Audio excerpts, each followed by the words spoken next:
Welcome to the case study on Listen and Learn during a mediation. Let's return to the case of Linda and Cheryl and their dog grooming business for this case study. Remember, 7 years ago, best friends Linda and Cheryl started a pet grooming business together. Today, the business is thriving and they have opened a second location.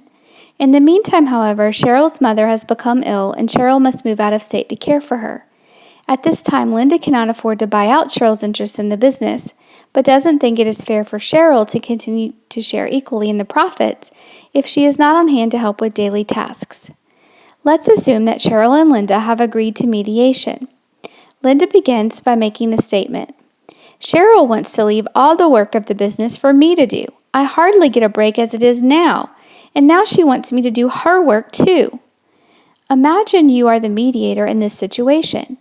How could you reframe Linda's words to help move the conversation forward? Stop the video here and restart when you have some ideas. Case study suggestions.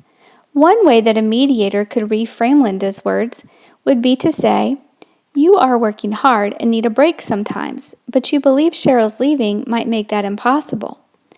This reframing might help to get to a potential underlying interest of Linda's to have a break from her hard work, while taking away the adversarial tone that Linda brought to the conversation.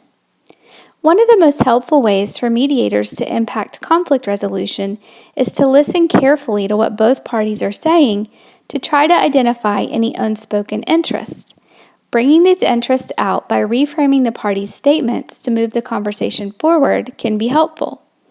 It is important, however, for mediators to be certain that they are listening carefully and in a non-evaluative way to what the participants are saying.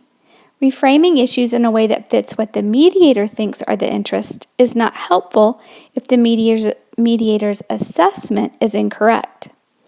By taking the time to ask clarifying questions to be certain of each party's positions, goals, and interests, the mediator can help the parties come up with their own solution.